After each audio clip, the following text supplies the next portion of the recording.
Chris Hensley is a registered representative of Cambridge Investment Research, Inc., a broker-dealer member of FINRA SIPC, investment advisor representative of Cambridge Investment Research Advisors, Inc., a registered investment advisor. Cambridge and Houston First Financial Group are not affiliated.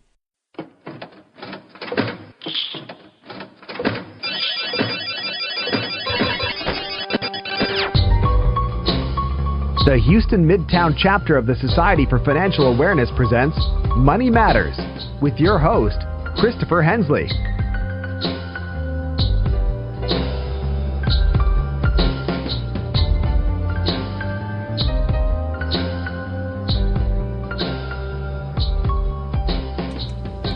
Good morning, everybody. I'm Chris Hensley. It is now 11 a.m.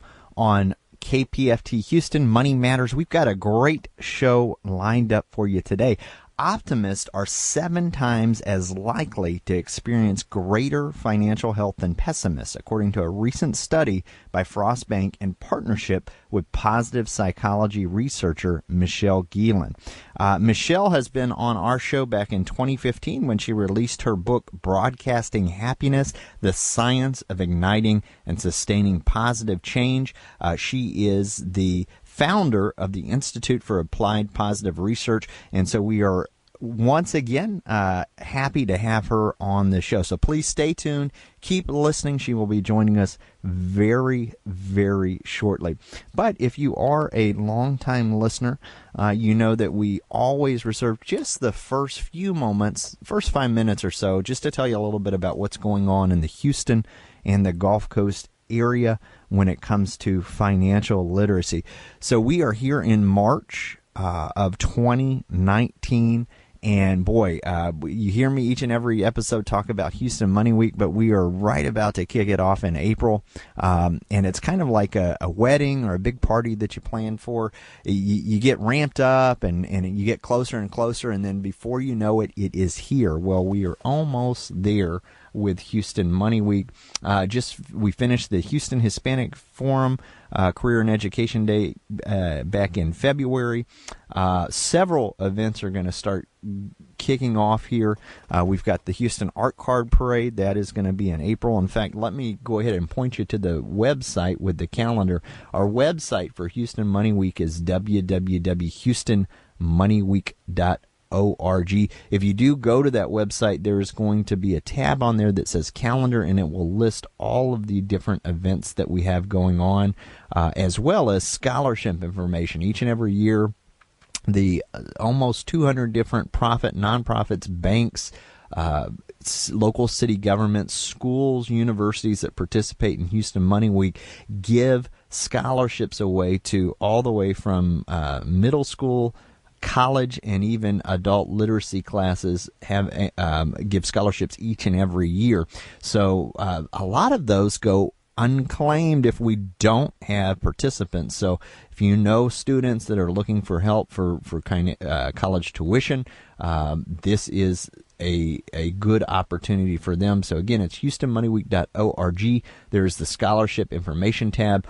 Also, look at the calendar, because the whole thing when it comes to Houston Money Week is that we are doing free seminars and workshops to help promote financial literacy to the Houston and the Gulf Coast area. It is free, absolutely no charge, and there are hundreds of different events that will actually take place in April. And so you can go to this website, you can punch in your zip code if you want to find one that's geographically located near you, or if you're looking for a specific topic. So let's say, April, we've got taxes rolling out. If you're low and moderate income, we've got our nonprofit partners that are part of the VITA program that can actually do tax preparation for no cost for you. So you can find out information about that. If you're looking for something like college financing, there'll be workshops around that. Small business owners, you name it. There are many, many different workshops and webinars that we will be rolling out here during Houston Money Week, which used to be 1 week long, but now it's almost the entire month of April for us. So again, HoustonMoneyWeek.org. With that, let's go ahead and get Michelle on the line, who has been waiting patiently there. Michelle, are you there? I am. Hi, I'm so thrilled to be here with you. I can't believe it's been so many years, but when I saw the invitation, I was like, absolutely. I want to go back and chat with him. and the same experience here. And I went back before just kind of preparing for the show, and I was like, okay, well, when did I talk to her? It was 2015. It was on episode number 117 of the podcast. So it has been a while. But number one, thank you for joining us again.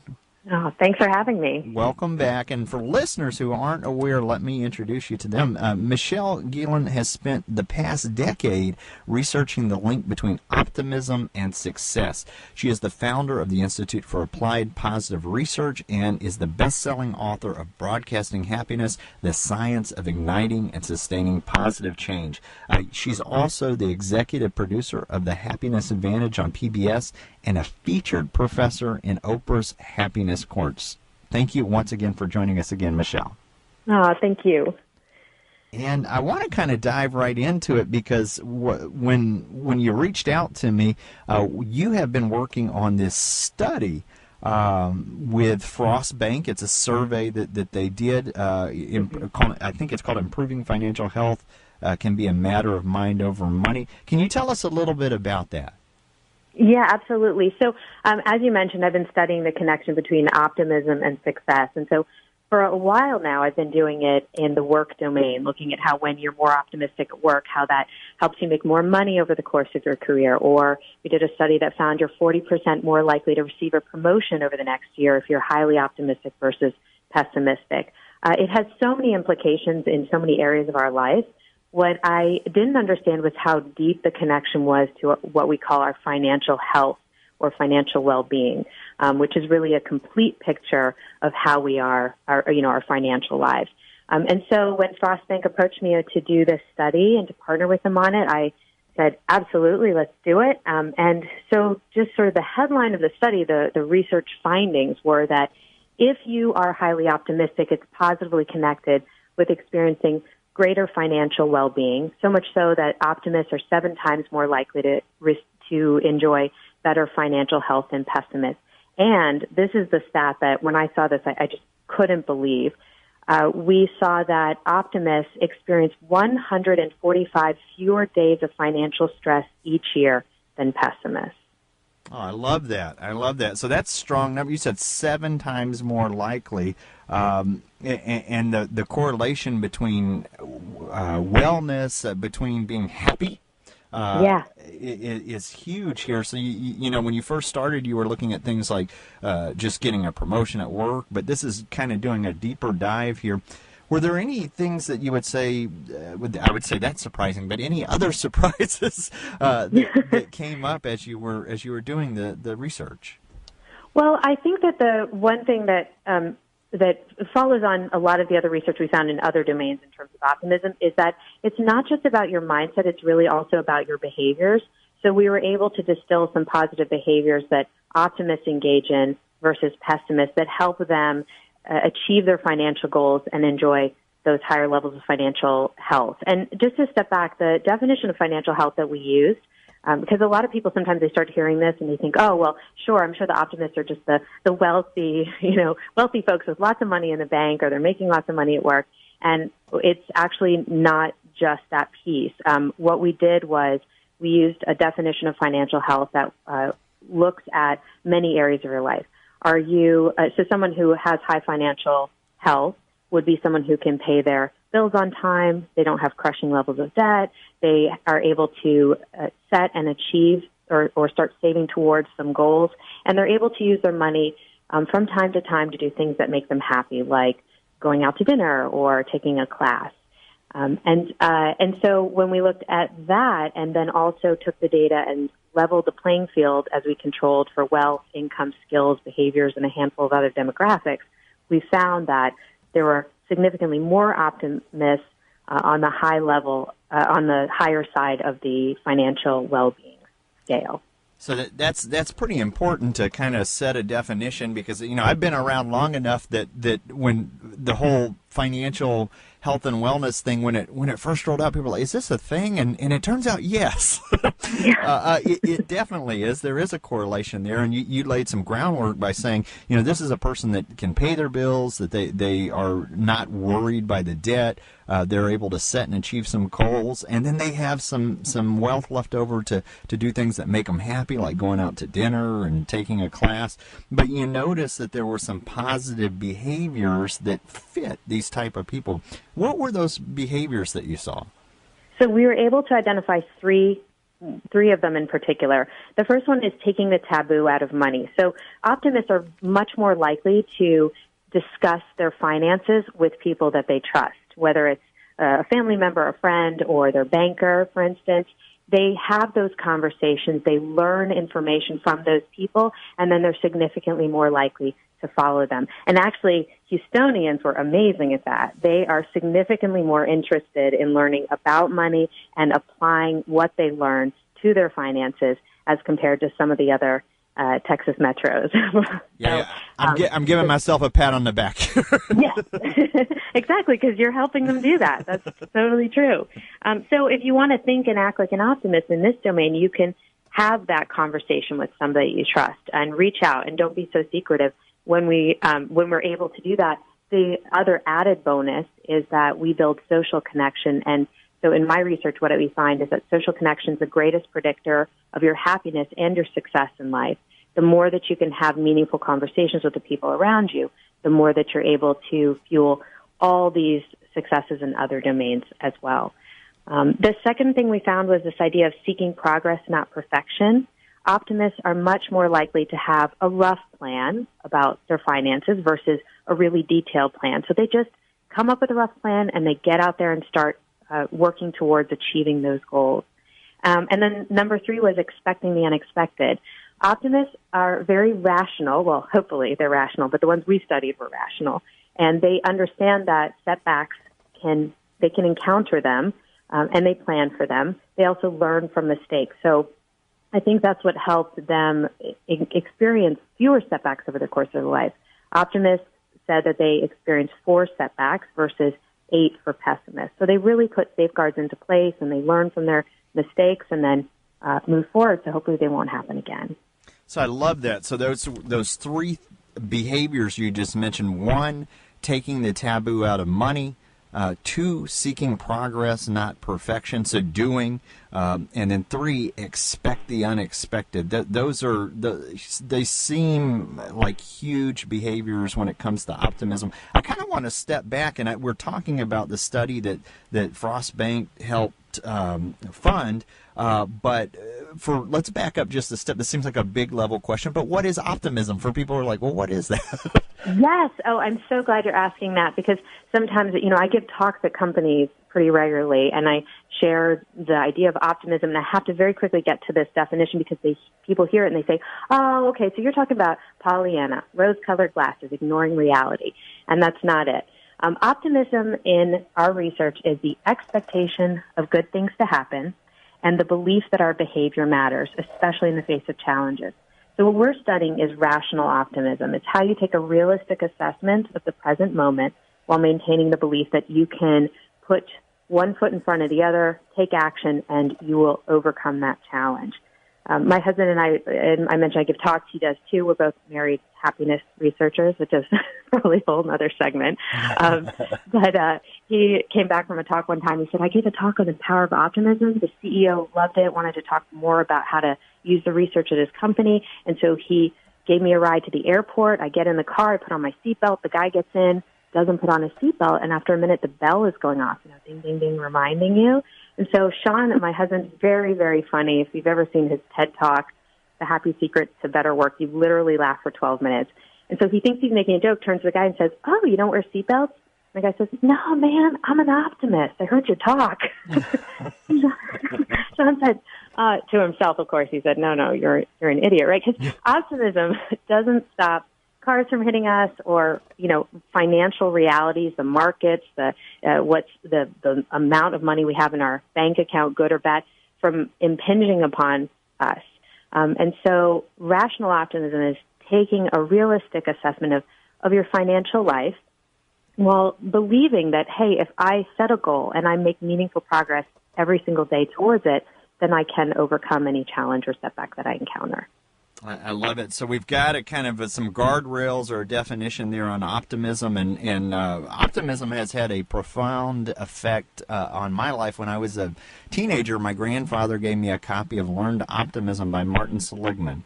And so I remember back then, I'm 44 now, when positive psychology was just kind of coming to fruition, and now you've got the Applied Positive Research the Institute there, and so it's really neat to see some of these things where they're at today. I'm going to sidestep here, and then we'll get back to the finance side of it. But when you were originally on the show, we talked about your book, Broadcasting Happiness. For listeners who want to know a little bit more about that, how does that optimism play into journalism? Yeah, so that has been a big string of my research. So the reason the book's called Broadcasting Happiness is because I was originally an anchor with CBS News, so I was a broadcaster, and then saw how negative the news was, realized the potential of what journalism can be if we are more solutions-focused, and what we can focus on the negative, but we need to also talk about what we can do about those challenges. And so I merged I ended up as a happiness researcher, merged the two fields, and the book was born. And in terms of journalism, what I'm seeing now is that the news that we consume has a huge effect on our mindset. So much so that I did a series of studies with Arianna Huffington. We looked at the role of news on the brain. And what we found in the first study was that if you consume 3 minutes of negative news first thing in the morning, you increase your chances of having a bad day by 27%. Now, the follow-up study was significantly more hopeful, and that was that if you're not just exposed to problems like most articles are, right? Instead, you go on to look at what could be done about that challenge. So you get your brain to focus on potential or actual solutions. We found that the people in that experimental group that looked at those solutions, they didn't even engage in them. They were actually 20% better at creative problem solving, those tasks that they did later on in the day. So what that tells me is that even opening up the mind to the possibility that we can overcome this challenge, which is basically building higher levels of optimism, it shows us that we will be better and smarter. Our performance will be better later on in the day, whether we're at work or at home. So I encourage journalists in particular, but really this is applicable to business leaders and parents. If you're encountering problems, we need to move the brain from that problem to what can be potentially done about it, and that will help boost performance in all areas of our life. I love it because this is we're coming from the slant of journalism, but as a financial advisor as well, when I deal with my clients or for anybody who's a steward of money, I think of all the headlines you see on the finance side, and it's always either the sky's falling or there's bad, so it's a lot of negative news. But then being able to overcome challenges and look for, kind of problem oriented. Is there something that you would tell people when it relates to money, to these negative headlines? Well, my question is how many of these headlines are actually helpful to us as we make financial decisions? Because my suspicion is, and, I'm not a financial advisor, but my suspicion is a lot of this information is actually noise. It doesn't let us necessarily make those best financial decisions. And actually that noise can help keep us away from the information that's the signal, right, that what we really need to know. So that's why having a financial advisor like you is so important, because you have all this institutional knowledge. You have been monitoring this information over the past few decades, and so you have the perspective and wisdom that people can leverage as you say, listen, let me tell you what you really need to pay attention to. It's really only these 4 things, and this is what's going to help you achieve the goals that people have set. So that's always been my question about the financial news. And so for instance, folks that sit in their office and they have the TV on all day and they're looking at the stock tickers at the bottom of the television.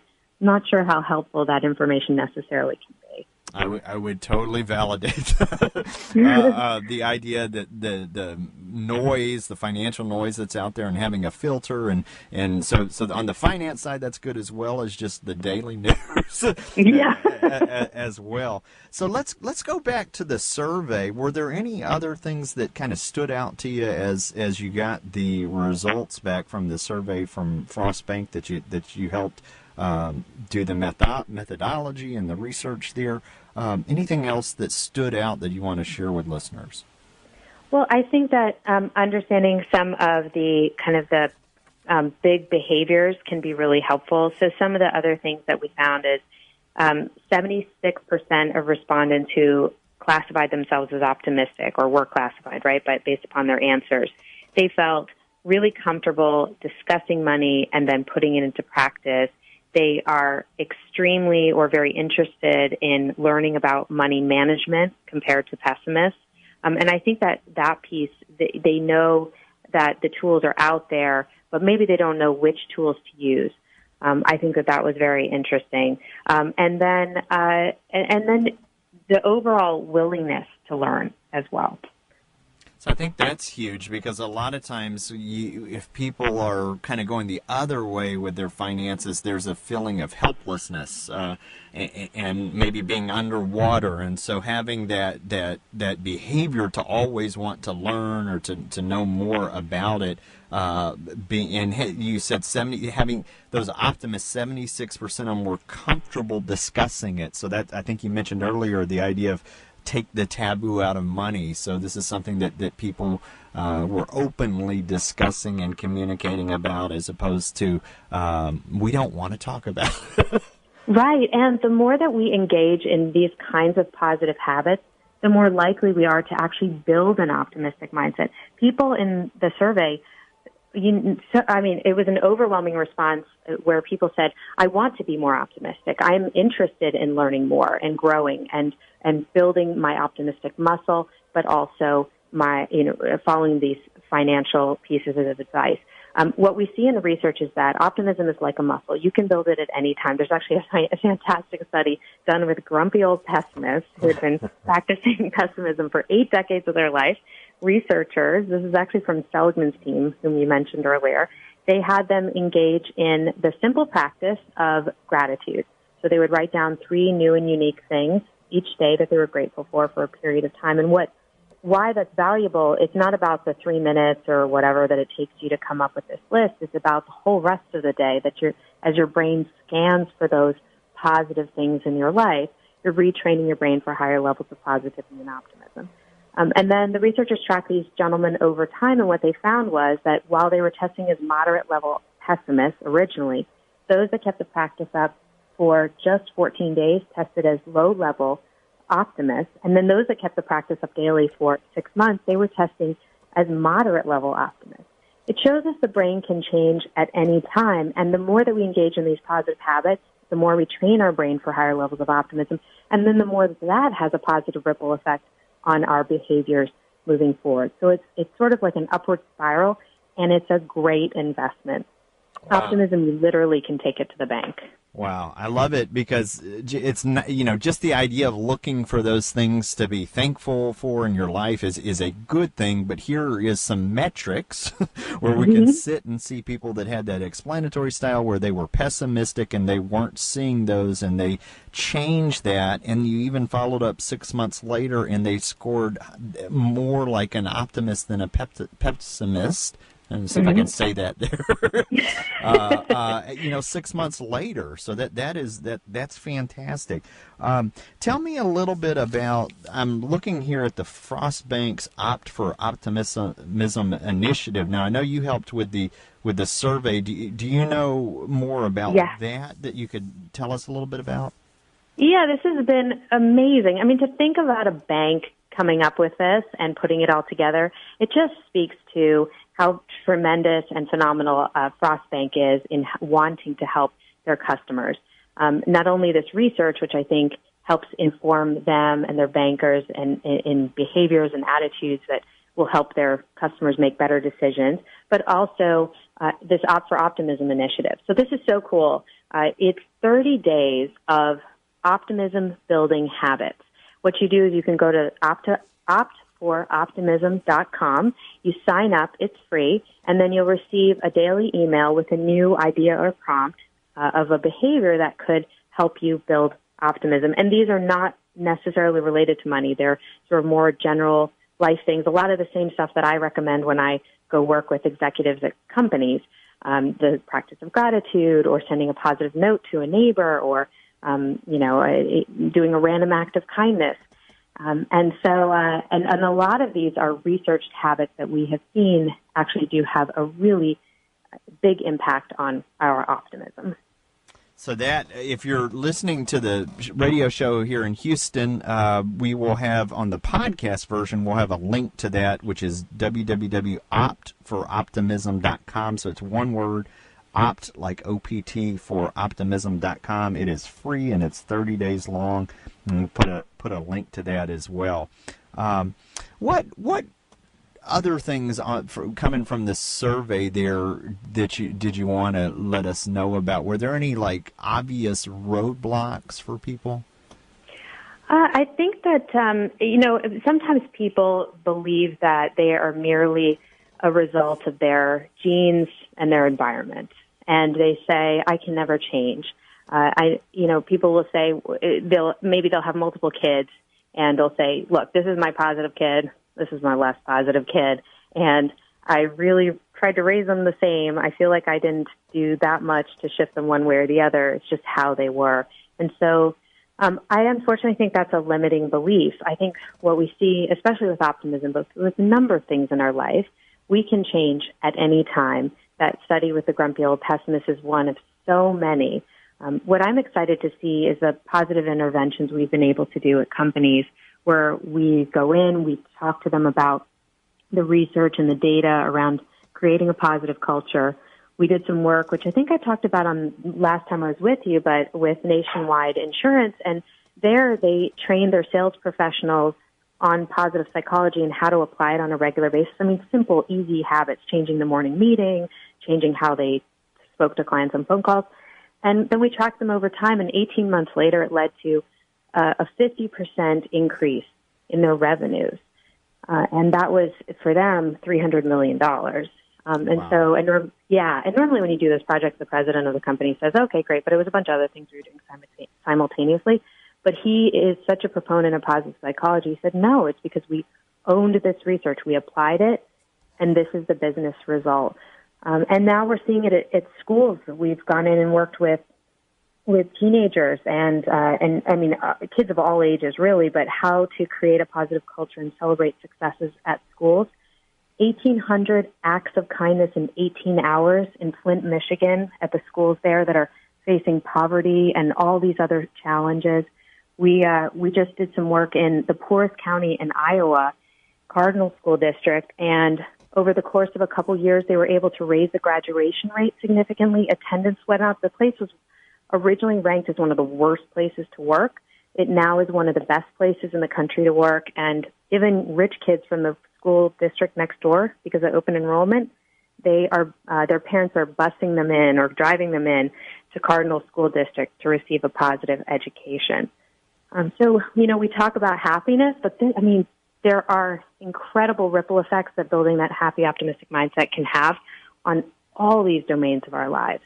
I love it. We've got just about 3 minutes left here, and this may be opening not a can of worms, but what you were just talking about, the 18,000 acts of kindness, or 1,800? In 18 hours, yeah. Okay, so the idea that when we talk about broadcasting happiness, there is the idea that we're all broadcasters, not just journalists. Can you talk a little bit about that in the next couple of minutes? Yes, and don't worry, I'm from broadcasting. I know about the countdown. So the crux of my book puts forward this theory that says we're all broadcasters. As you move throughout your day, as a parent, a teacher, a business leader, a friend, you're broadcasting information to the people around you, whether you're speaking or it's nonverbal communication. And those messages that you choose to broadcast either create your success or hold you back. And so the book looks at 7 strategies you can use in how you engage with other people to not only bring out the best in them, but bring out the best in you. So if you're dealing with toxic people at work, I talk about that. If you're dealing with negative thinking or you have too much negative information coming at you, we talk about ways that you can handle all of that to decrease stress, boost performance, and also increase well-being at the same time.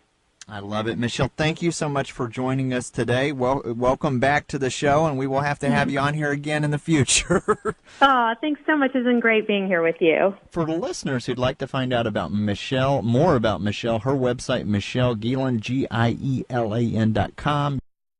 Thanks for listening to today's episode of Money Matters Podcast. If you enjoyed the show, visit us on the web at www.moneymatterspodcast.com. Drop us a line on SpeakPipe on the right-hand corner. It will receive any voicemails, questions, thoughts, concerns that you have about the show. In addition to this, we recently launched a Patreon campaign. Click on the Donate Now tab to hit the tip jar and find out what Patreon's campaign is all about.